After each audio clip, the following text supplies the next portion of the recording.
After FC Santa Rosa edged Bethel United, Guaya United in the fluorescent pink tops needed a similar victory to stay in touch, but had plucky Petit Valley Diego Martin to negotiate. Naturally, the team with the biggest group of followers in local football, Guaya, was hoping to give them something to cheer after making the trip from the deep southeast. But the Valley outfit sounded a serious note early that they meant business. Yet, the best early chance fell to Colin Hughes, who snatched at the chance and missed out. Eventually, the Westerners would settle and should have scored here when Eric Charles turned well inside the area and squeezed off a shot that hit the base of the post and stayed out with the keeper pinned to the ground.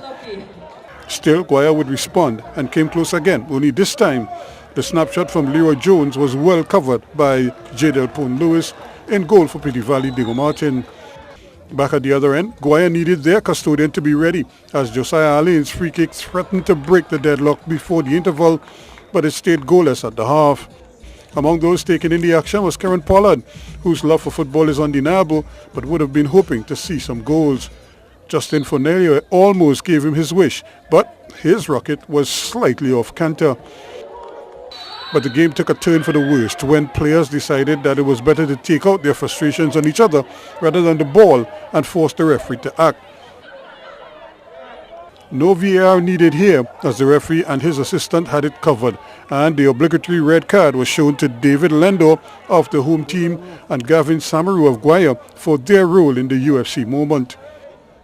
Back to the action now, and Colin Hughes again tested Pone-Lewis as Guaya cranked it up a notch, seeking the opener.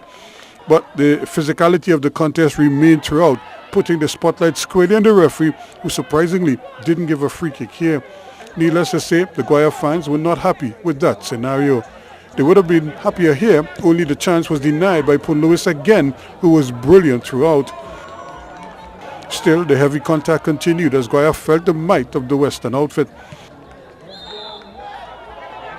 Then Petit Valley Diego Martin almost stole it at the death, but for the bravery of the keeper.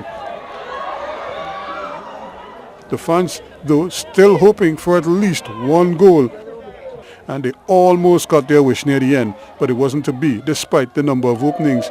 And this one ended goalless as both teams earned a point despite playing with 10 men for most of the second half, as Guaya would see it as 2 points dropped rather than a point earned. Ruskin Mark, C Sports Extra.